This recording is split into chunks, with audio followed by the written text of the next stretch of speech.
Hey y'all, hey, welcome back. Look, welcome back to me. Those of you that are not new to my channel, y'all are probably like, hey, where's she been? We'll talk about that in a second. But listen, how are you guys doing? Welcome to my channel. It's Melissa here, Real Talk with Melissa Berrien. And there's so much that we need to discuss. We're going to jump right into it. But before then, those of you, welcome. If you like what you see on this channel, you've missed me, hit the like button, all that wonderful stuff, all that other crazy stuff. Anyway, y'all, what have y'all been up to? In a nutshell, I had allergies out of this world, coupled with low iron, coupled with my niece coming to town, and I've never met her. That's a whole nother live for a whole nother time. But my niece came to town, and so she's here, and my mom's here. And so y'all already know, if you're not, I mean, you know me, like it's about family. That's what's important to me. And so, if you see me scheduling a live and then I cancel it, know that I'm okay. It's just that something, either it's my family, or like I said, I had low iron for the past week. I finally feel 10 times better. Leave a comment down below, because me and my mom were discussing it. Like, we all around here taking Claritin and everything else. Are your allergies acting up? Like, what's going on? Like, it was bad. Like, I was on my back for a minute. And then, of course, like I said, low iron does not help. And my husband was like, well, maybe, you need to take a Claritin. Then I took a Claritin and I felt good. So in the meantime, you got more on the Ukraine stuff unpacking. Then you got Kanye tripping and all this other stuff. So we're going to unpack all of that. I want to hear from you guys. As you guys already know, I'm well. Like I said, between me not feeling 100, like I feel better, way better. Allergies are, I mean, it's crazy how allergies can knock you on your butt, like for real. And then, like I said, my niece is here, my mother's here, my kids now, because they want to meet their cousin, that whole thing. So we got a whole family thing going on. So yeah, but that's neither here nor there. Hey Velma, hey Ruby, but all is well. All is well. Replay gang, I miss you guys too. And shout out to you, Shannon, first one in. She's like, listen, I've been so busy. I miss you and the crew. So that means she's assuming I've been going live. Girl, no, I've been out for a week. Feels like forever. I missed you guys so much. So hopefully you guys are well and not battling allergies. And but some, like I said, it just feels like allergies are really bad this year. But I felt like that last year. I felt like allergies were really bad last year. So we're going to jump right into it. And hopefully, people come in. Of course, shout out to those of you that are catching the replay gang. Hey, replay gang. Those of you who are not new to my channel, y'all know I talk to the replay gang all the time. So don't be shy and not leave a comment. Absolutely leave a comment, okay? So anyway, big news. Let's start. Let's just jump. Like, boom, dive right into it. This bill that is coming out of Florida has some people celebrating and have some people up in arms. A lot of people feel like it's discriminatory towards the LGBTQ community. And let's get into it, because I'm not gonna lie, like I had to really look into it, because out of sight, out of mind. You think, okay, that's Florida. That's, first of all, Florida's gonna Florida. And yes, I am a Florida girl, but still, Florida's gonna Florida. But then also, I'm like, I live in Arizona. I don't care what Florida doing, but we do have to be aware of things that are going on in other states, because it can definitely spread to other states. So unless you don't live in Florida and you just have no clue, people are calling it the what are they calling it? The Don't Say Gay bill. It has now passed today. Florida senators passed a bill Tuesday that bans LGBTQ classroom discussions in grades K through 3, which now heads to the governor's desk for signing.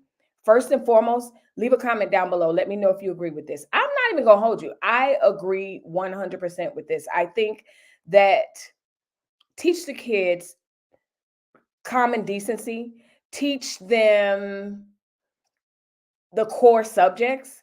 But when it comes down to LGBTQIA and everything else, leave that up to parents to decide how they want to navigate their children in those subjects. Because it's bad enough when you're dealing with history and social sciences and government and different things like that. Teachers absolutely can have a bias.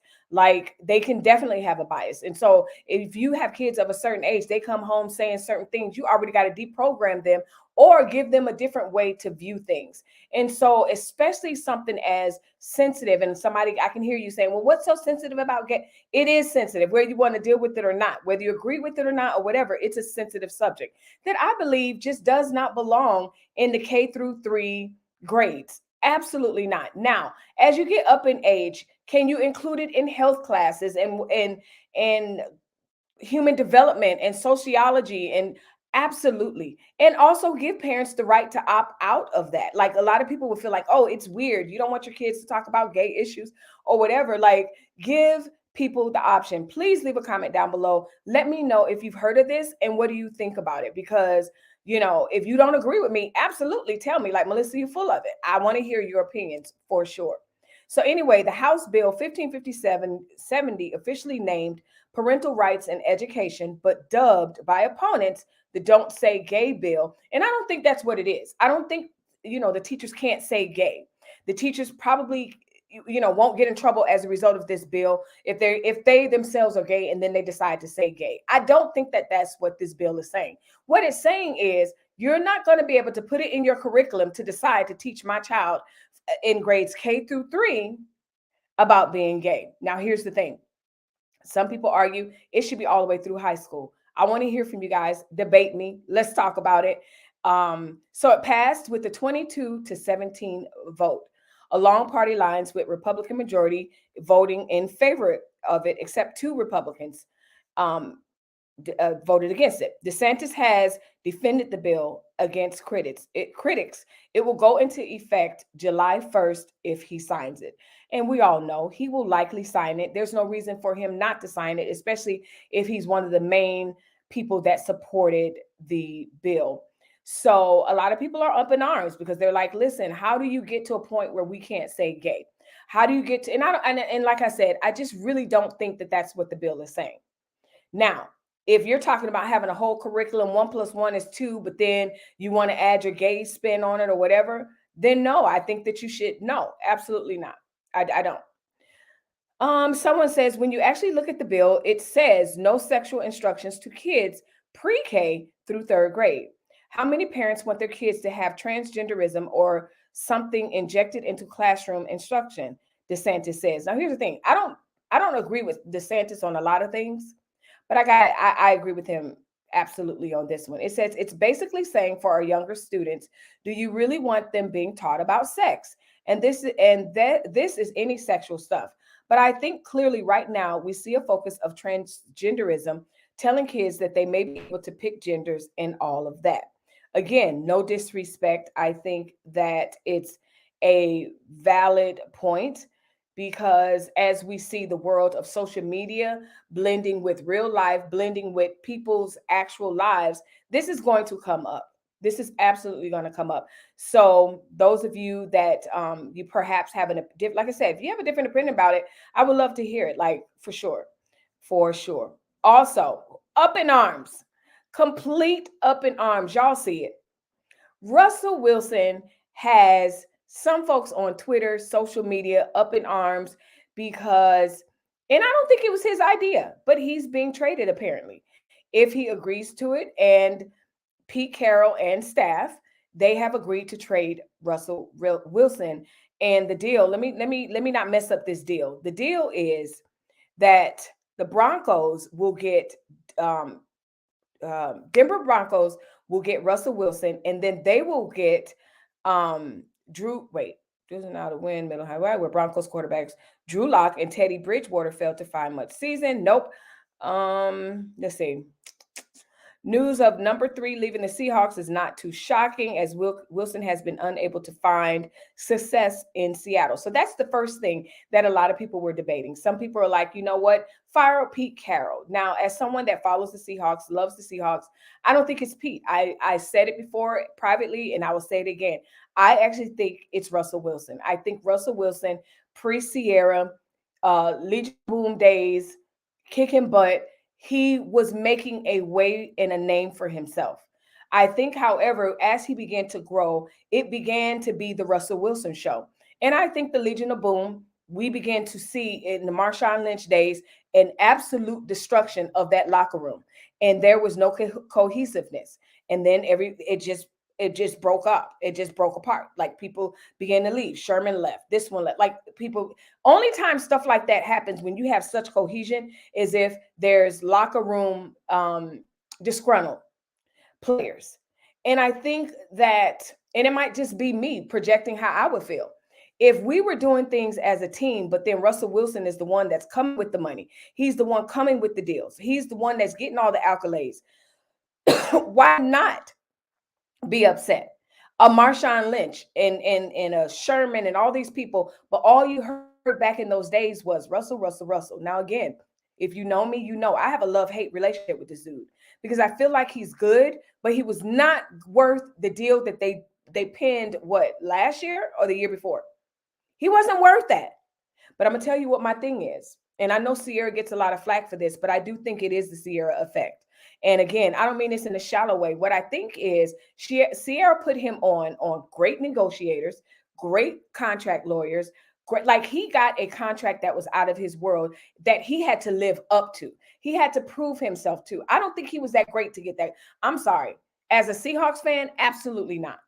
So that's two things that I think. I think, the Legion of Booms, all those people, I think that it was just not cohesiveness in the locker room. Then the second thing but again, he became this mega star. And I'm not, because people say that he's a likable guy. Who knows? But I don't think it was a matter of the guys in the locker room not liking him, but it was almost like, okay, is he the Seahawks by himself? Is he? Now, again, I'm a fan. So this is the way I'm looking, because I can literally look at a game back in the day and I was like, this just don't fit. Something's not right.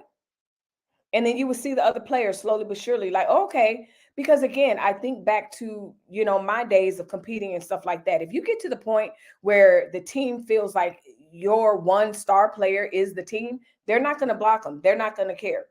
Fast forward, you got the Sierra effect. He's not only do you have the Sierra effect to get him this wonderful deal, now you have Russell in Hollywood. If you have, you may not know, Russell Wilson and Sierra, I think the only thing that's left for them not to do is to own an orphanage and a coal mine oil rig. Like literally, that's the only thing that's left for them not to do. They have their hand, as they should, in every brand of business that you can think of. They're number one. They just released some children's books. Why not you? And why not you? Children's books, top of the charts. So a lot of times when I watch Russell, I would always feel like off season, do your thing, bro. Do your thing. But if he's playing a game and he's absolutely distracted and it's just terrible, I'm telling you, without a doubt, that following Monday or that following 2 days, 3 days, he's got a photo shoot in Milan. He's got this going on with the perfume. He's got that going on with the clothes. I just feel like he's spread too thin. And I said this a long time ago. I said, listen, Russell, he didn't listen to me though. Neither did Sierra.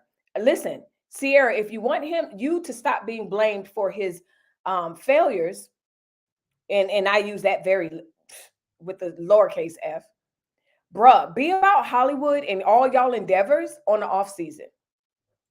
Russell is spreading himself too thin to be a great player, in my opinion. That's just my opinion. So that's the second thing that I think.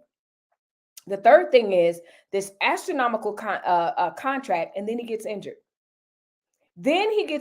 And truth be told, I'm not that type of fan that's just going to ride regardless. I'm not that type of mom. I'm not that type of wife. If you're wrong, you're wrong. I'm going to tell you you're wrong because I want you to tell me also. And I think that with this injury, and I asked my husband, I said, listen, with this injury, with this new contract going to the Denver Broncos, he said he thinks Seahawks still have to pay Russell the rest of his 120, however much.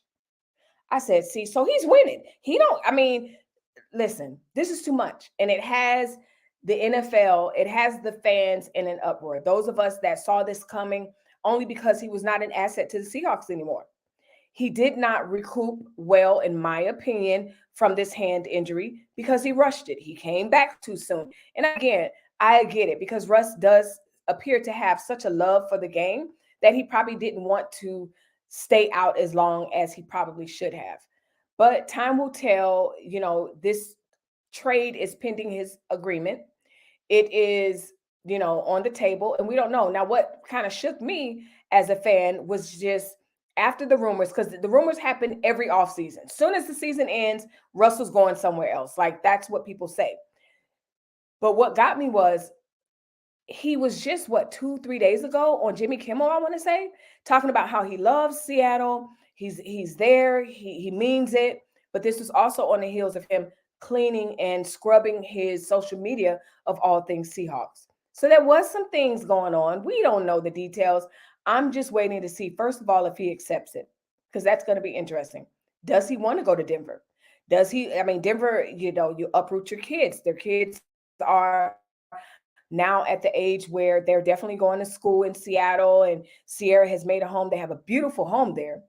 So are they willing to uproot after just saying, hey, we love it here?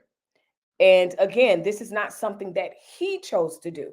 The Seahawks, okay, are the ones that initiated this. And what's interesting is I always thought that Pete and Russell will be like Beavis and Butthead. Like, Russell will not leave Seattle until Pete retires. That's what I would think. But it sounds like there's some locker room talks and everything. And then Pete said, listen, but I want to win. Love you, Russ, but I want to win. So do I agree? First of all, you let me know if you agree, especially if you're a Seahawks fan. Do you agree with this trade? I can't even tell you that I know about the people that we received. I know that we received one hell of a package as far as numbers. You trade one person, and I think they got like 4 people to his one. So I don't know. You tell me if you think that this is going to be a good move for him. Is this a good move for Broncos? Or, as some of the people were saying in the comment section, is Russell kind of on the decline of his career? Like, it was the rise of a star and he hit hard, got that hand injury, and we're just seeing mediocre Russell. Please let me know what you guys think in the comment section. I personally think that it was a smart strategic move on Seattle, but financially, if they still have to give him the money to satisfy the contract because they're the one breaking the contract, heck no, he gets to stay to Seattle till that contract is over. That's just my opinion. All right, let me read the comment section. If it's limiting what can be taught, I agree. That doesn't need to be taught in school. Exactly, Velma. Like, that's what I mean. Like, I don't. So she's talking about the last story that we were talking about with the don't say gay bill. Like, I don't believe in any type of discriminatory. I don't think, the teacher, if the kids say, hey, what's your husband's name? I think that this teacher should absolutely be able to say, I don't have a husband, but I have a wife. I'm completely okay with that, because knowing my kids, they're going to come home. They 9 times out of 10 will already know about this. And so they'll just say, hey, my teacher has a wife. That's completely okay. But it's a thin line when you're talking about teaching some of these things. Some of these subjects. Come through, glasses. Hey, Kombucha, good to see you. Thank you. Thank you. Thank you. I don't wear these often online on my lives because a lot of times I get that reflection from my ring light, but I've been playing with it. So anyway, so that's that on Mr. Russell. So we'll see. We will have to see how this pans out. If he agrees to it, what are going to be the terms? Are the Seahawks obligated to pay the rest of his contract? If they are, this deal makes no sense to me unless they see the end game being better. Because what it looks like is that what we've seen even in this last season, that hand injury did him a number. So we'll talk about it. Well, speaking of more football, Aaron Rodgers, let's see, before I move on, let me read this comment. So Sierra and Mrs. Sierra got traded to the Broncos. Exactly, Yella. That's what happened. And so we got to see. We got to see if he agrees to it, because allegedly it's all about whether he agrees or not. And so speaking of trading, and this dude should be very happy because he is going to return to the Packers in 2022. Quarterback Aaron Rodgers decided to return to Green Bay in 2022, ending speculation that he would join another team or retire. Again, Brady, Rodgers, and the dude Wilson, every offseason. Soon as the season ends, these dudes can't even turn in their equipment fast enough without someone saying, hey, they're going to be traded, they're going to retire. Wilson didn't get the retire talk, but definitely Brady, definitely Aaron Rodgers every season. Well, it's being reported that his contract has been extended. Now he's 38, which was already under contract through next season, but in his negotiations, he is in for another pact. Rodgers completed 68.9% of his throws for 4,115 yards, 37 scores, 4 interceptions in 16 starts last season. Okay. He's the NFL. He claimed his 4th NFL MVP award. And what I'm trying to do is see the terms of his deal, but it doesn't say. Rodgers, who led the Packers to Super Bowl title in 2011, was 13-3 as the Packers started in 2021. The Packers earned the #1 seed in the NFC, but lost to San Francisco 49ers to their first postseason appearance. So good news for the Packers, good news for Aaron Rodgers, because listen, if you extended contracts mean extended guaranteed money. So congrats to him. Yella says, 4 more years for Rodgers. Sheesh. From a sad Bears fan. Where's my sound machine? Boom, boom, boom, boom. Yes, another 4 years, y'all. So, yeah, you either love them or hate them, you know. And one thing I hate to see, let's go to the next story. I'm not excited to report on this because, a couple of months back when this domestic violence incident with Richard Sherman broke, and I got the wrong. I know I picked out the wrong team. I didn't care because, as far as I'm concerned, the Legion of Boom, those my guys. They're still in my head, all on the Seahawks. Okay, so anyway, it was reported. I reported had to be at least 6 months ago, if not a year ago. Richard Sherman had a domestic violence event at his estranged wife's house. That's what it appeared to be. Well, it's now being reported that he pleads guilty to a misdemeanor charge over the 2021 arrest. March 8th, the veteran NFL cornerback Richard Sherman, who I love, I think he's intelligent, and he was going through some things, but he recently pled guilty on Monday to 2 misdemeanor charges related to an incident last summer in which police say he drove while drunk and created a domestic disturbance. Very serious charges. As much as I love him, wrong is wrong. And I'm glad to know that they are misdemeanor charges. I'm glad no one got hurt, including his wife.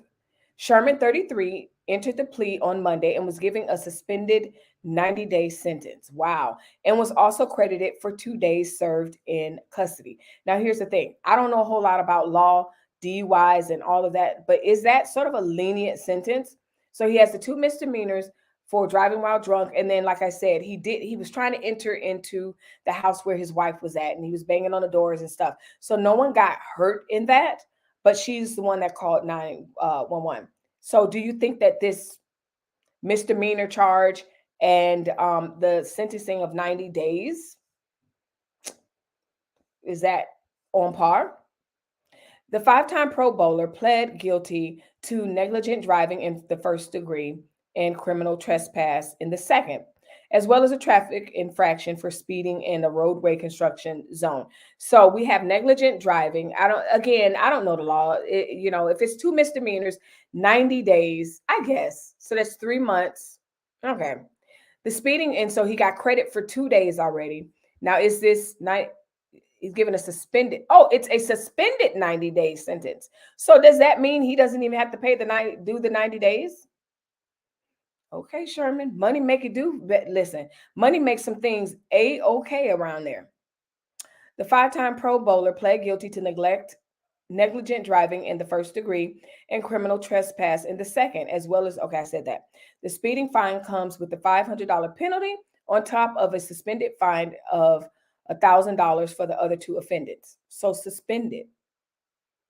I mean, I think that's what that means. It is a fine, but it's been suspended for the other 2 offenses. Dude could afford it. He could have afforded he can afford the $1,000, $2,000 for the 2 charges. Stop. Sherman must also pay court costs totaling $1,325 and restitution to his father-in-law, as because I think there was something with the doors that broke down. Who knows? As well as the Department of Transportation. He will also be under monitored court supervision for 2 years and must attend a DUI victims panel within the next 60 days. Okay, now that I think is appropriate. So for the next 2 years, he's going to be maybe his car will have to be equipped with the DUI tracking thing, but for the next 2 years, and he has to do a victims court panel. So I think that's a good idea. I think I'm up with that. He spent the last season with Tampa Bay Buccaneers, was arrested last July. Okay, so it was almost a year ago. Outside his wife's parents' Redmond, Washington home. Know where that's at. After the police say he attempted to break in. Officials say he wrecked his SUV in a construction zone, later tried to break into his in-laws' home, and then fought with officers who used the police dog to subdue him. So again, it was not the best day for him. It was not the best look for him. And when I think about, okay, the 90 days having to go to a victims panel, I think that is appropriate. Authorities said Sherman did not enter the home or strike any family members. So, as I previously reported, Sherman, who played for the Buccaneers, Seattle, and San Francisco, said after the charges last summer that he was remorseful. I can see that. Again, I came to know him and know and love him as he was a Seahawk. And he was kind of very much level-headed. Some people thought he was arrogant, but he's a very smart guy. So I wish him well. I hope that he is able to hold on to that remorse and, don't drink and drive. Absolutely. But also whatever is going on between him and his wife, figure it out and ASAP. Okay. Wally said, come in switching out. Be back if I can. No worries, Wally. Good to see you. Hey, Adrian, good to see you. I have not seen you, Adrian, in a month of Sundays, girl. How you doing? She stole my thunders in here. So yeah. So that's Richard Sherman's news. And yeah, if you're just joining in my live, hey, it's Melissa Berrien. I am here. It's been a minute. Like I said, I have family in town. And plus the weather is just crazy nice while you guys are battling snowstorms and all this other stuff. Like literally, I'm sunbathing every day. So I'm not even going to hold you. Sometimes it is really hard to peel myself from my backyard to come in here, put on clothes, and do this whole live. Now, somebody be like, well, do the live in a bathing suit. I shall not. But anyway, so hang on tight. We're going to head to a commercial. We still have breaking news about HBCUs. I want to talk about this Russian-Ukraine thing. I want to hear what you guys have to say about Kanye and anything else that we've already discussed, or if you want to discuss, listen, we got 30 more minutes this thing. So I'll be back. If you're liking my channel, make sure you hit the like button, subscribe to this channel, and don't forget to hit the notification bell. Right now, do it. Right now, do it. If you like what you see on my channel, it's very simple to hit the like button on this video. Go ahead and hit the like button. I'll wait before I go on. If you haven't already subscribed, make sure you hit the subscribe button. It lets me know that you are really interested in this content, but also hit the notification bell because you do not want to miss out. If you like great discussions about everything known to man, breaking news, trending topics, all of that wonderful stuff, hang in there, saddle up and hit that notification bell. Okay. So, yeah, I think that's it. Good news for America's HBCUs. Now, if you don't know what HBCU is, you may not. So, because I have viewers from all over the world. HBCU is historical Black colleges and universities. Now, we're not here to debate why they are in existence or whatever. Like we've had that debate on this channel before. And,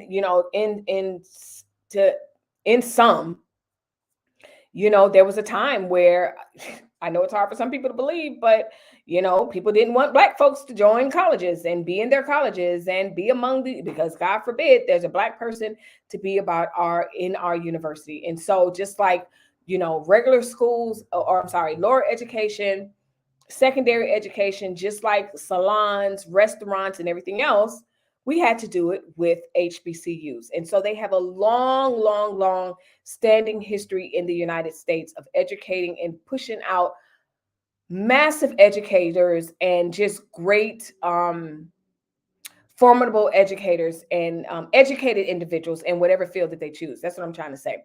So a lot of people think, oh, I'm going to go to Stanford or this or that. Well, HBCUs hold their own as it relates to being significant contributors to members of society. You know, I know great people that went to HBCUs and doing the doggone thing. So yeah. So the breaking news is that the White House releases 2.7 billion. Let me say that again. The White House releases 2.7 billion HBCU allotment from American Rescue Plan.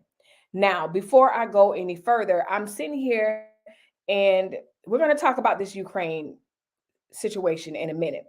But it amazed me how the White House, the governments, the administrations, or any administration can find funds for what they want to find funds for. For an example, the Ukraine thing, you know, the money that they're funneling there. But then also, not that I'm against it, but I'm like, where the hell y'all get that money from? And so if you had that money sitting there all along, how come you couldn't allot it somewhere else? Like, I don't understand. Anyway, historically Black colleges and universities got their grass watered today in a major way, courtesy of a fulfilled campaign promise from Joe Biden. The American Rescue Plan is a 2021 COVID-19 stimulus bill that aimed to keep afloat people and institutions during the numerous lockdowns and swiftly declining economy. Part of that historic bill was carved out to help the HBCUs maintain their ability to operate it for future and teach future generations. Like, hey, we need sustainability, which means funding.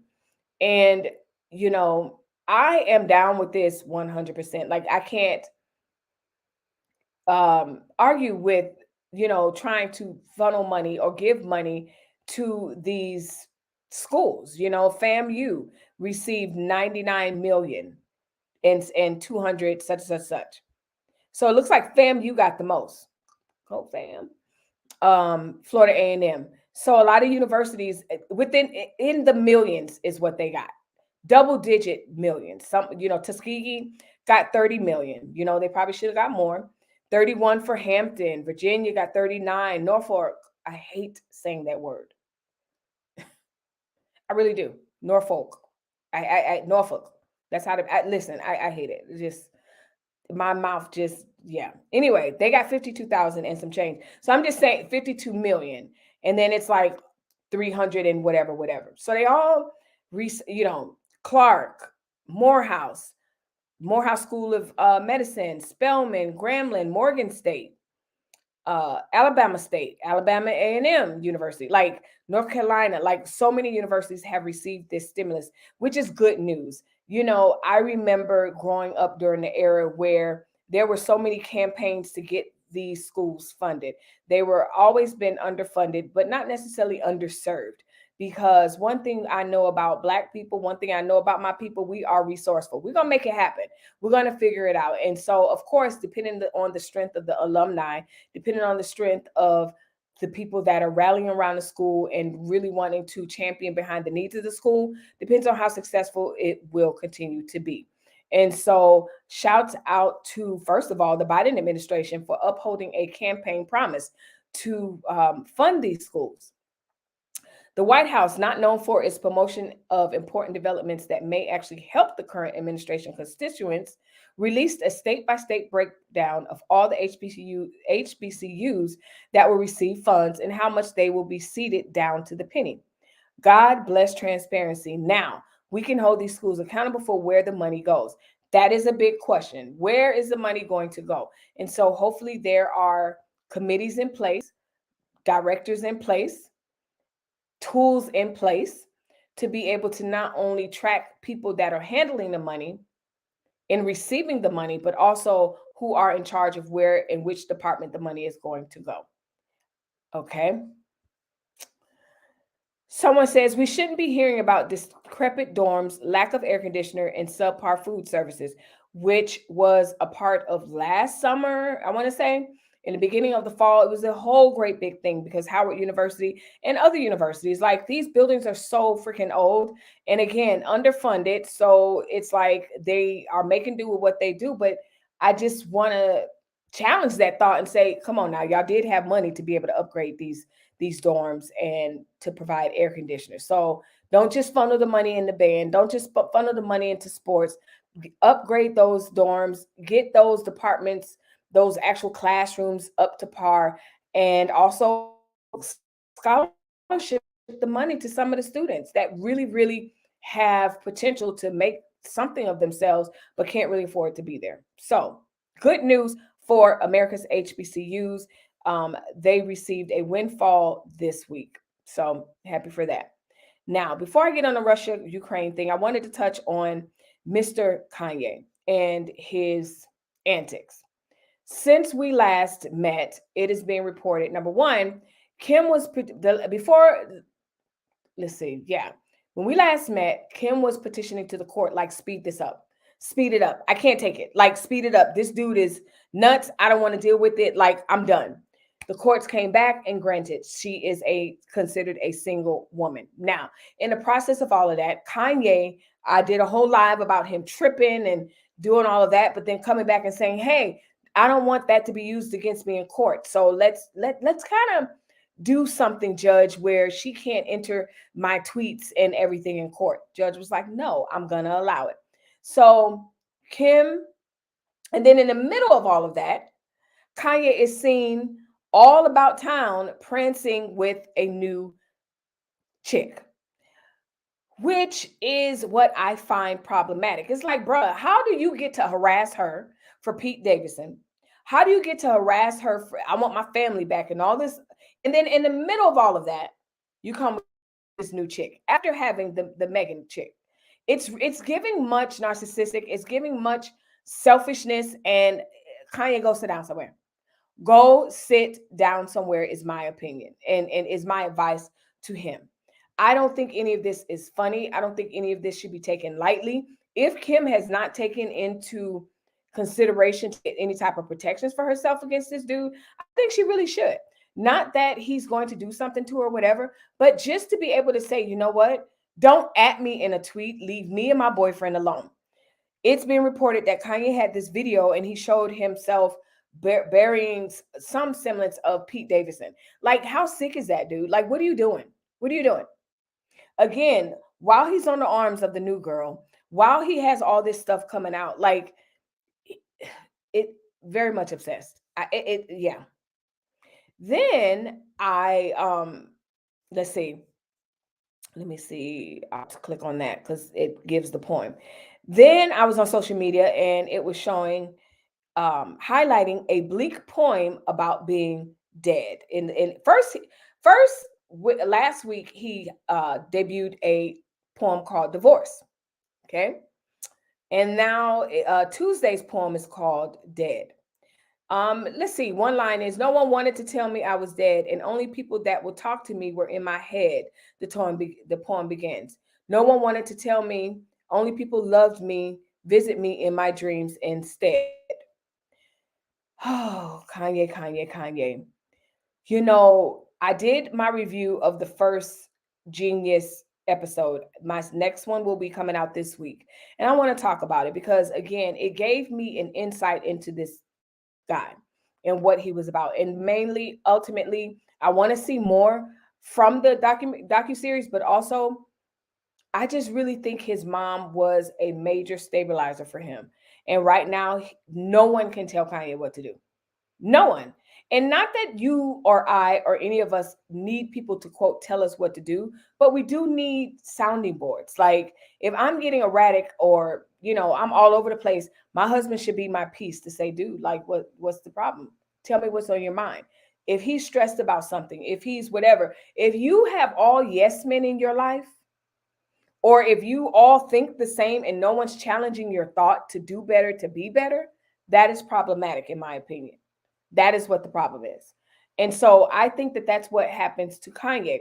Kanye, if he wants to write it, he's going to write it. Who's going to tell him no? Who's going to tell Kanye no? Nobody. No one. And I think that, this whole thing out online is true to who Kanye is. And I don't think he's going anywhere. These are his therapy sessions until they aren't his therapy sessions.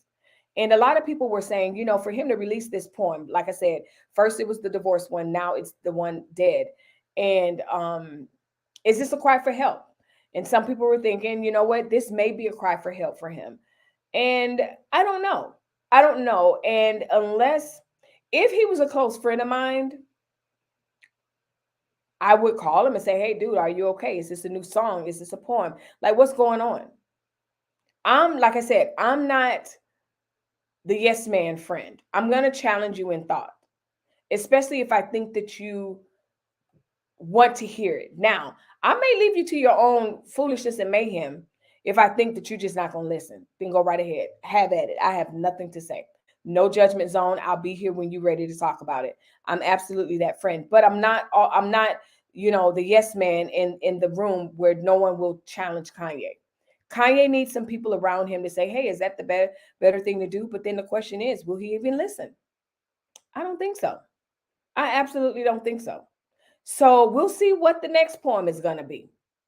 Kim is probably very elated that she's now divorced from him. And yeah, that's that on Mr. Kanye. It's always something with this dude.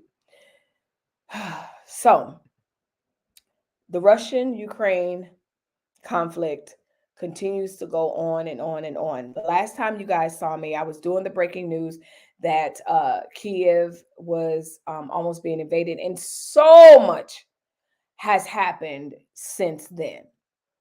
So in a nutshell, this may not be in sequential order, but by the sanctions, it appears that the sanctions are working. It appears that the rubble is declining in value. At from the last time that I saw it, it was reported that, let me get it right, that Russia is not allowing more than $10,000 in foreign money, and everything else has to be taken in rubble.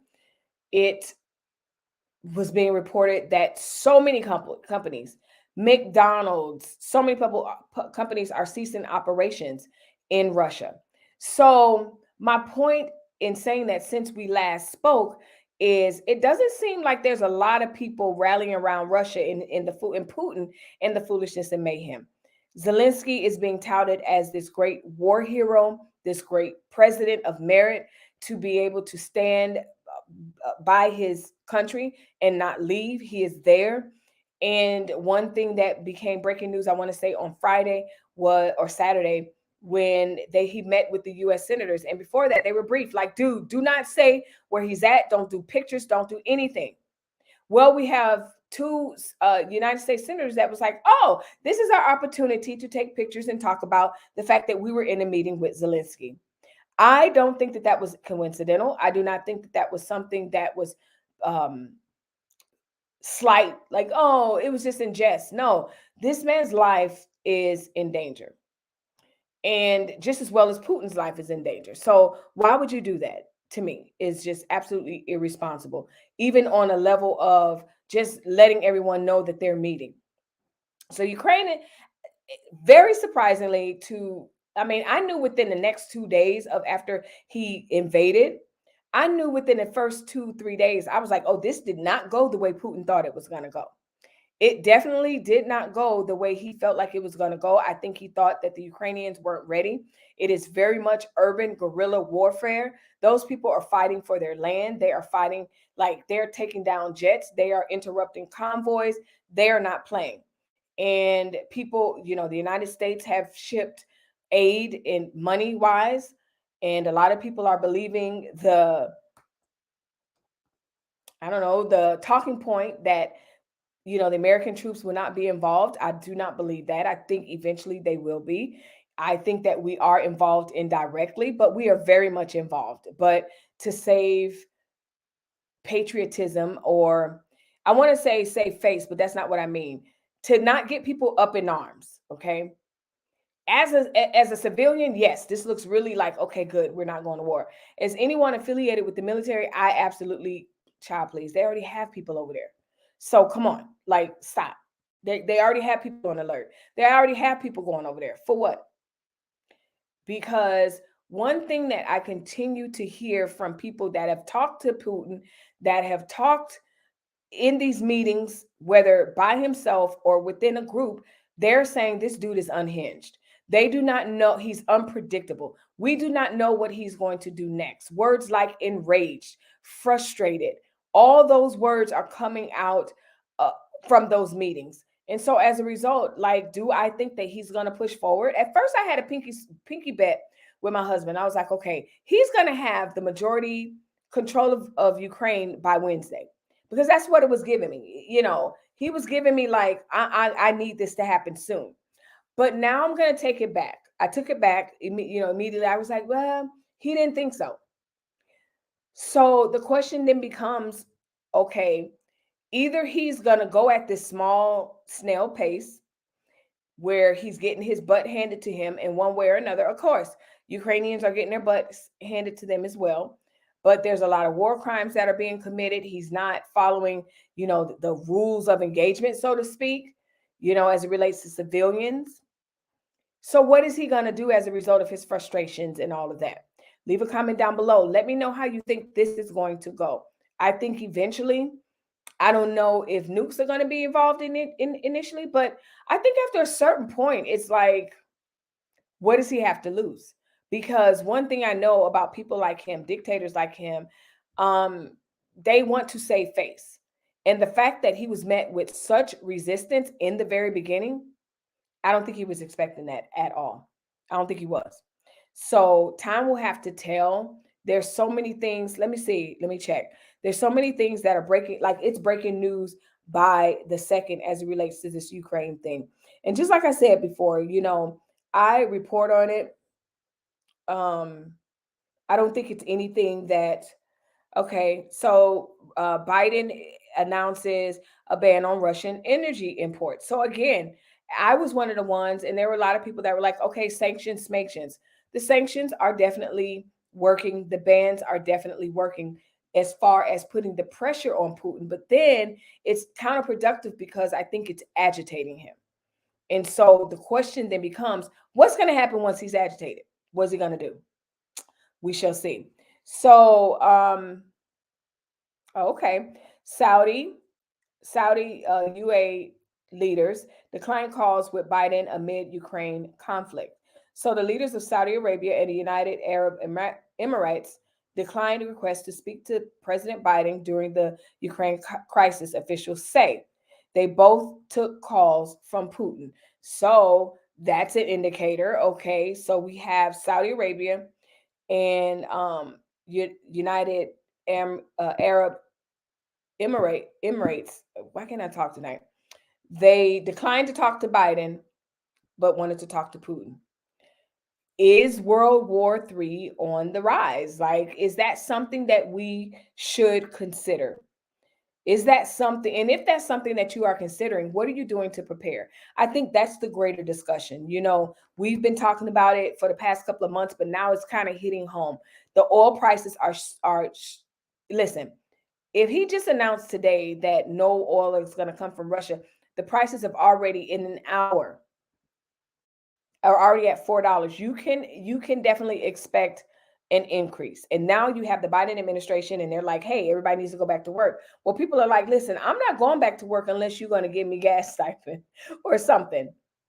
So it's interesting to see unfold, because I think that as far away this conflict is, I think that it will definitely have global ramifications the more agitated Putin gets.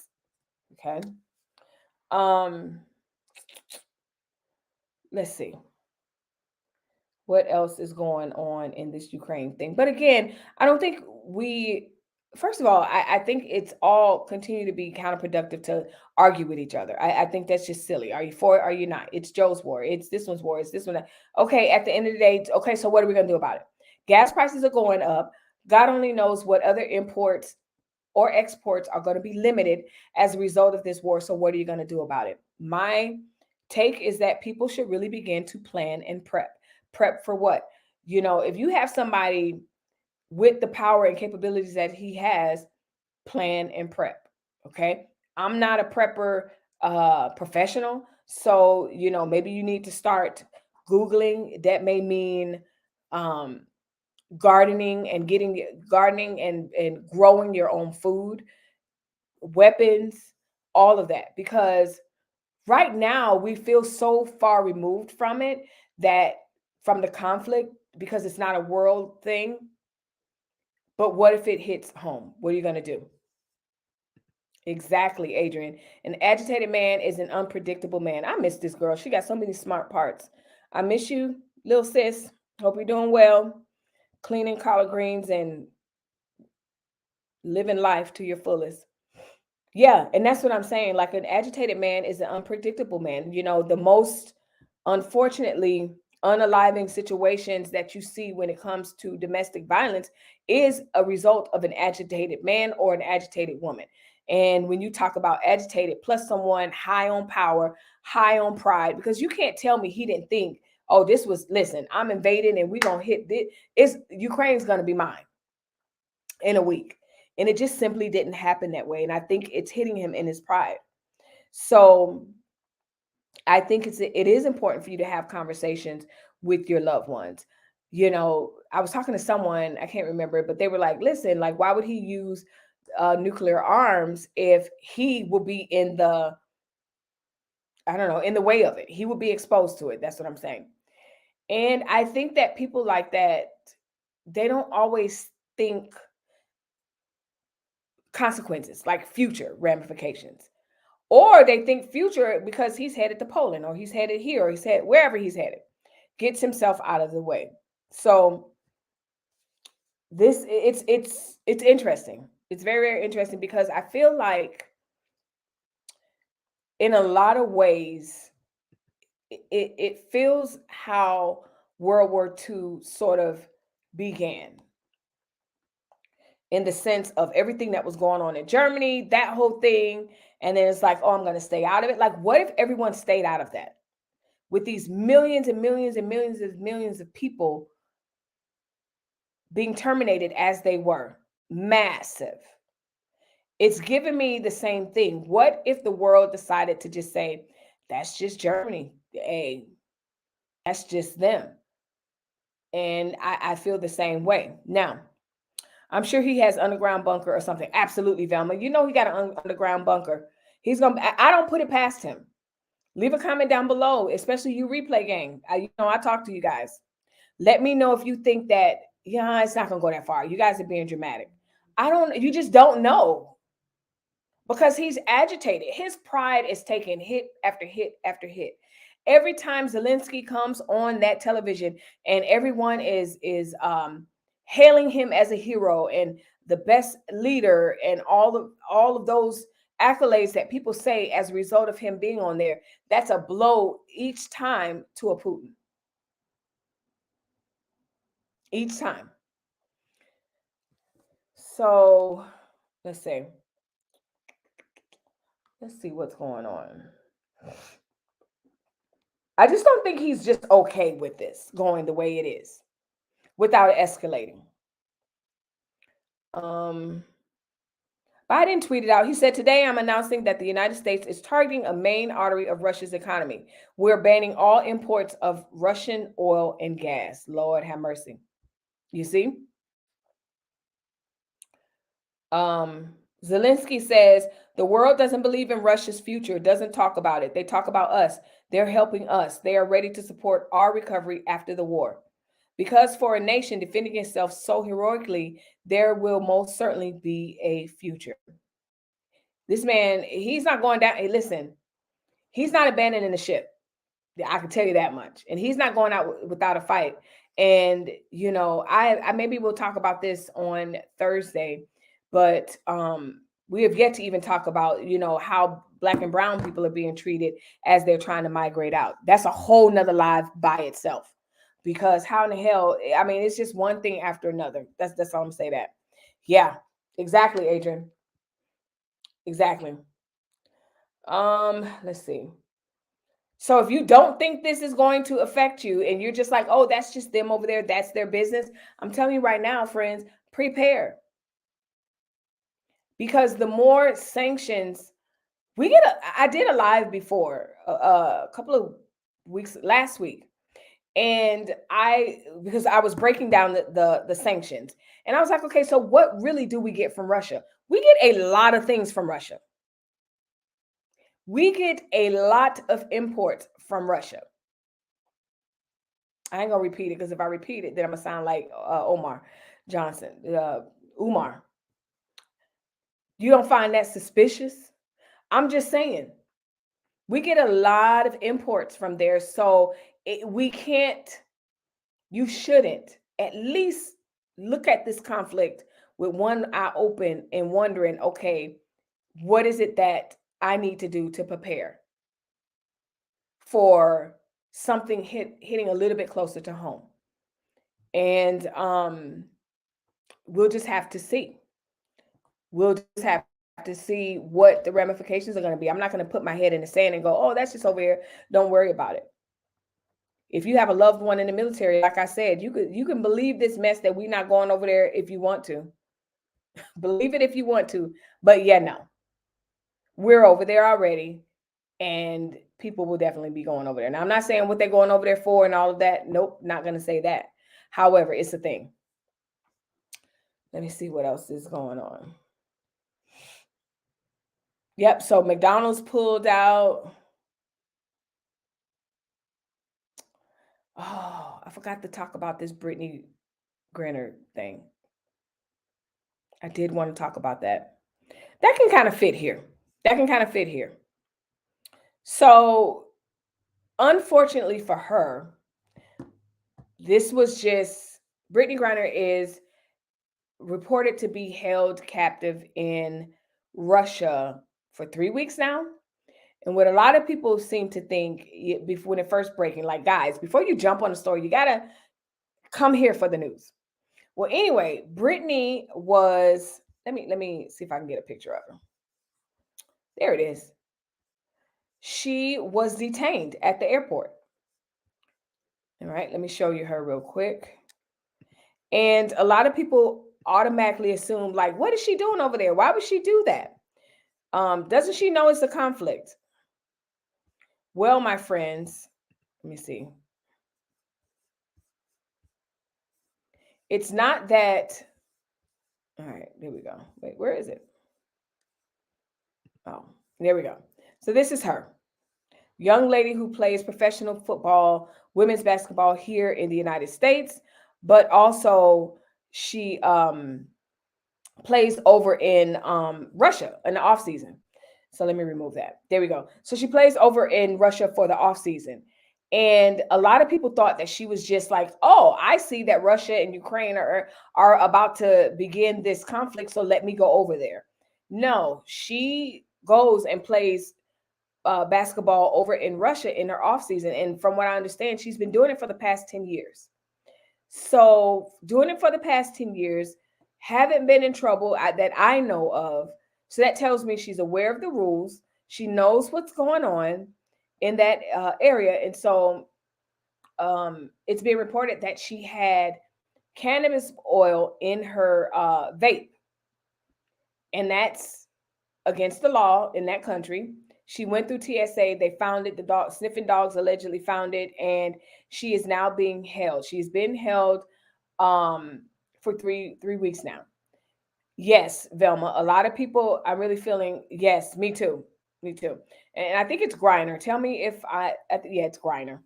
I feel bad for her because it's being reported. Some people are like, no, she was set up. I didn't hear an official, like from the girlfriend or whoever or other teammates, that she was set up. I didn't hear that, but I do hear that conversation coming. Like, no, she was set up. Velma says, I think they set her up or something. You just never know. I don't know. I'm very torn about this because one thing that strikes me as weird is, okay, did she knows the laws. Like, it's not her first time being in Russia. It's not her first time playing over there. She's been doing it for the past 10 years. You know, it's almost like going over to Dubai and you're like, for the past 10 years, that's where you spend your summer vacation. But this one time you decide to go to the airport in a two-piece bathing suit. Sis, now you know better. So how did this happen? We definitely have to wait and see when the specifics come out, you know. But again, 3 weeks ago, when she allegedly got taken into custody, there weren't any, there was, the invasion hadn't happened yet. This was pre-invasion, if I understand correctly. Yes, it's very bad. She's facing up to 10 years.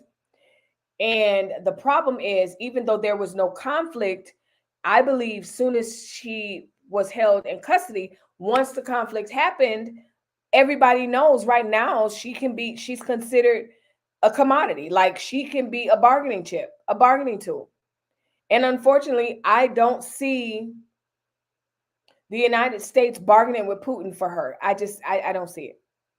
Now, in good faith, we have people in America doing petitions. And I'm like, sister, guys, that's one thing that we have to know is international law when you travel internationally, let alone states law. And one thing that does not work is writing petitions to Russia.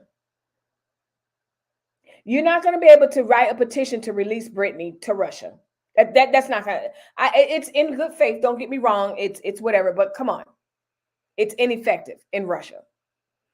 Another thing is Sheila Jackson Lee is also calling for her release. Again, ma'am, you are a whole Black female. Absolutely support her. Absolutely speak out.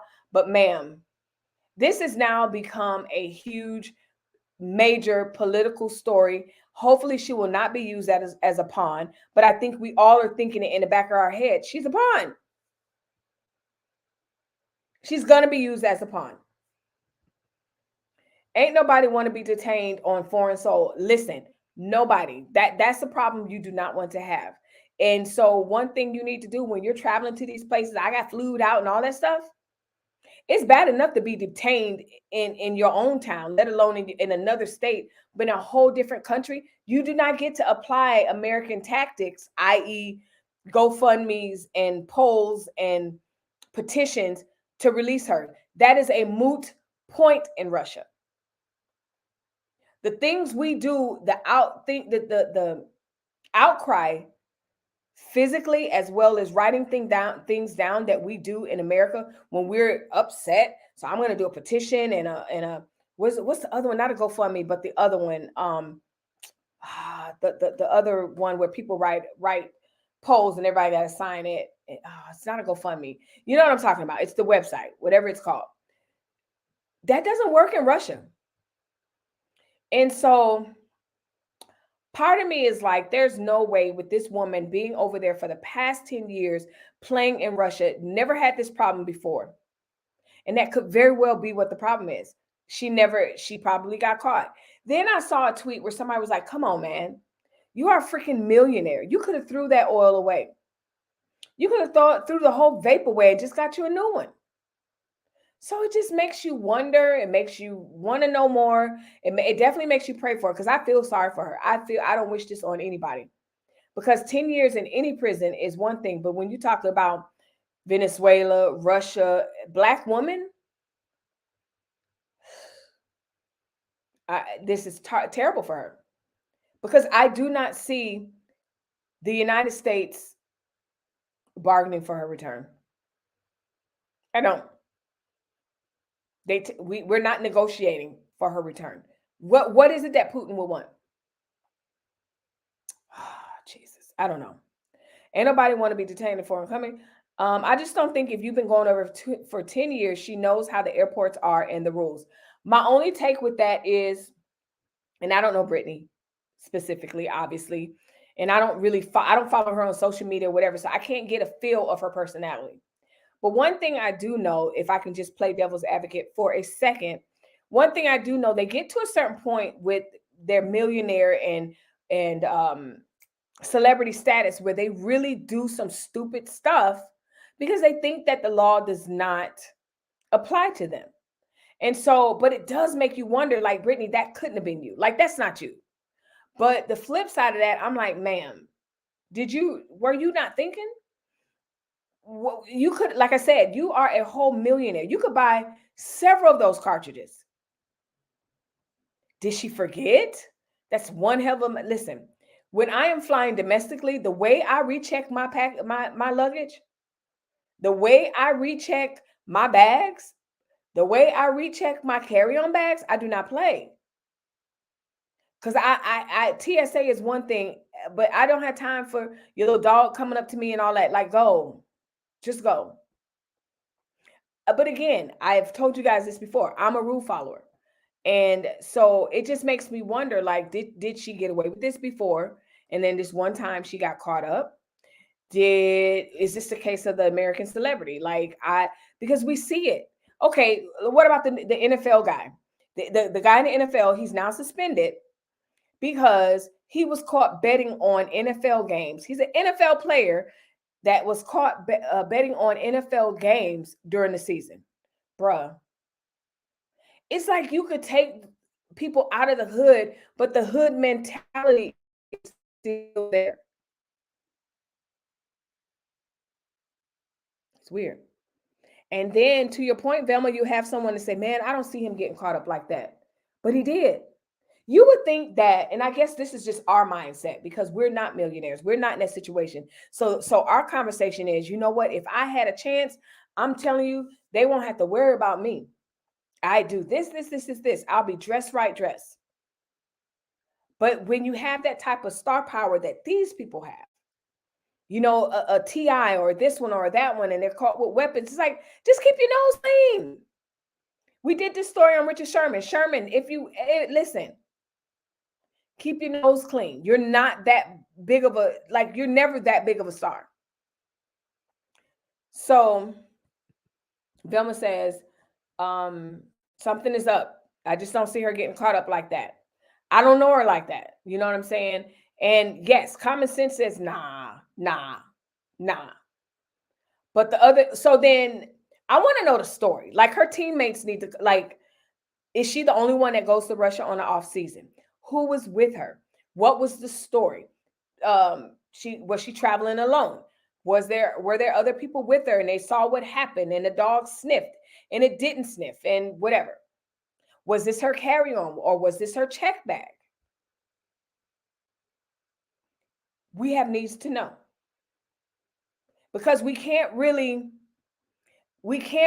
argue for her if this was at TSA. Because unless she had someone pack her bag for her, there is no setting up. Because here's the thing, she didn't get caught on the American side of coming in. She got caught in Russia going through TSA. So there's no, how do you get set up like that? How do you, leave a comment down below? Let me know. How do you get set up like that? Because, okay, in my head, she's done, her season's over. She packed her bag. She wheeled it out to the shuttle that came. It was a nice long shuttle, came for her. No one's back there putting THC in her bag for that. She gets out, she goes to TSA, and then that happens.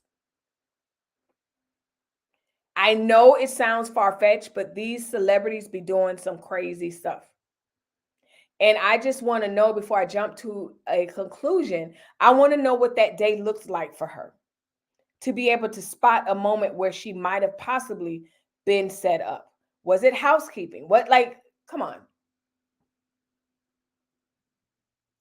I want to say and give her grace that she forgot to empty out the THC thing. I'm going to say that. Because if I were going, I'm going to be honest with you. If I were going to set up someone, if I were going to set her up, I would not use a vape oil. I wouldn't just plant a vape on her.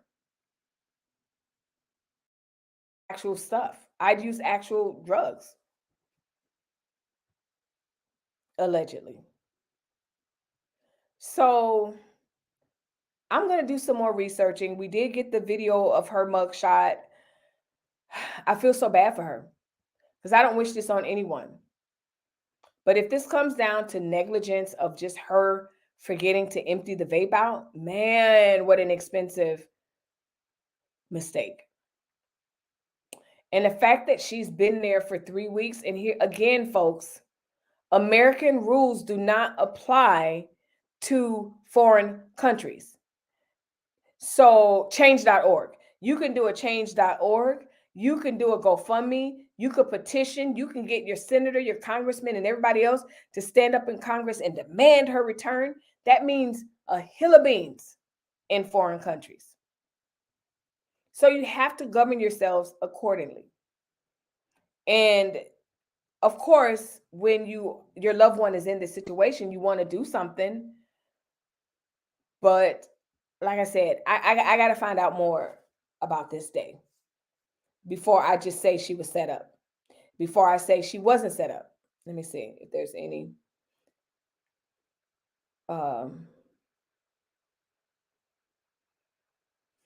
other updates. Okay. Oh, someone talked about their opinion column, basically. I wrote about Brittany Griner, strategic muted. Hold on one second. Hello? Nope, you're going to order it. Yeah, call your dad for money. Or give me a few seconds. Give me a few seconds. I'm headed out. I'm live right now. Yeah, bye. That was my daughter. She's out getting her nails done. Anyway, we're her cousin. I told you guys at the top of the hour.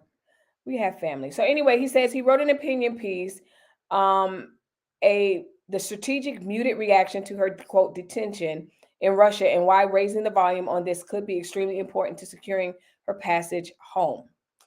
Let me know, okay? Maybe it's just me. Let me know if you think raising the volume at home is going to be strategic in getting her home. When raising the volume for our soldiers doesn't get them home all the time. All right. So bring Brittany Griner home. So there's a lot of tweets. Bring her home. Bring her home.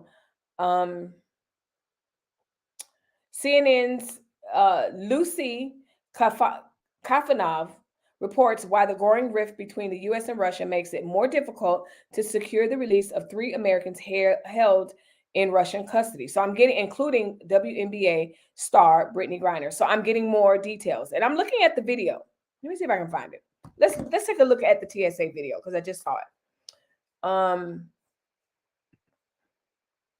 gonna pull the video up because it's straight up at TSA.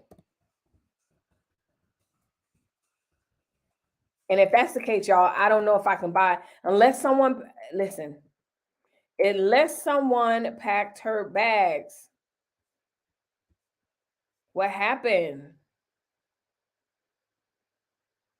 What's happened? This is all you need.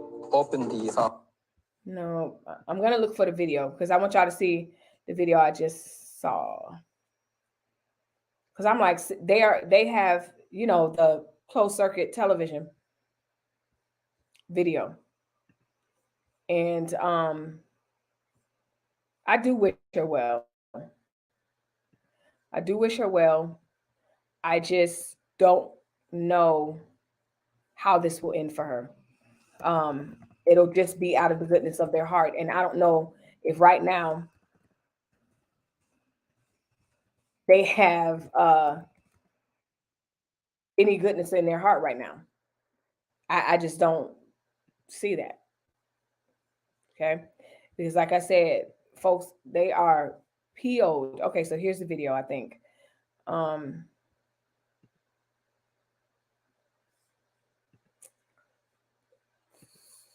They're a little mad.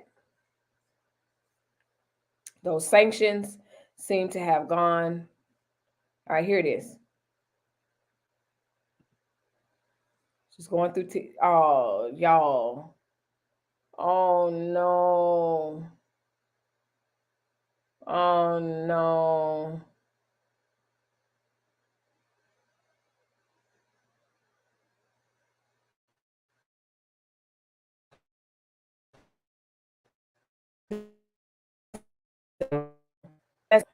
She's right there, y'all. She's right there as they're testing it. I'm sorry, y'all. Nope. Nope. She's right there. I'm going to rewind it.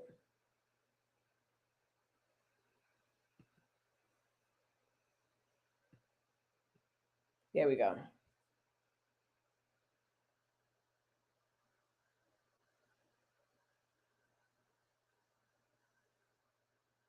Come on, man.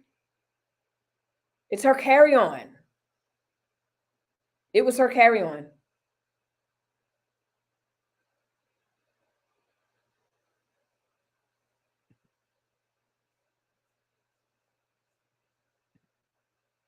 Yep, it was her carry-on because at this point, going through the airport, TSA, she already checked whatever she was going to check.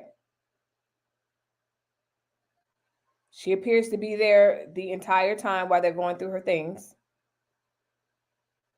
Looks like there's other officials, somebody else she was traveling with, waiting.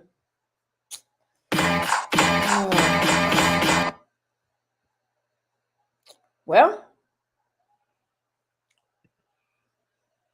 as Adrian says, praying for Brittany, absolutely.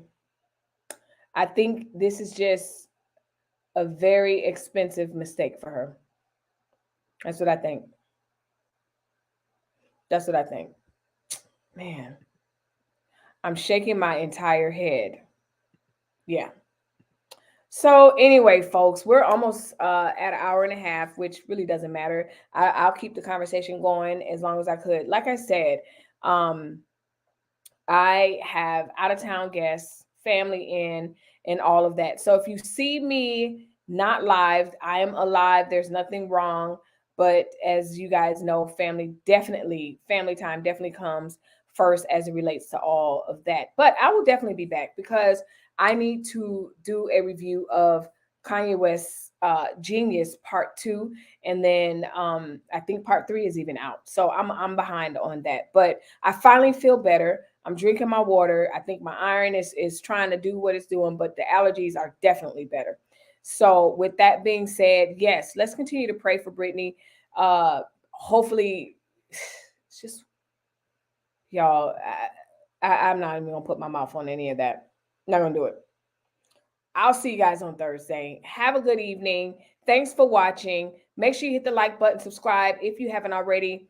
Go ahead and leave a comment. Let's keep the conversation going because I will definitely be in the comment section talking to you guys. Shout out to you, Velma, Adrian, those of you that were live talking with me. Thank you so much for making my live experience one that I always enjoy. And those of you that are planning catching the replay, shout out to you guys too. Leave a comment down below. I always talk to my replay game. With that being said, I'll see you guys on Thursday, unless, as I always say, something else major jumps off and I'll jump right back on. Hugs and love from Adrian. Good to see you. Thank you guys, and good night.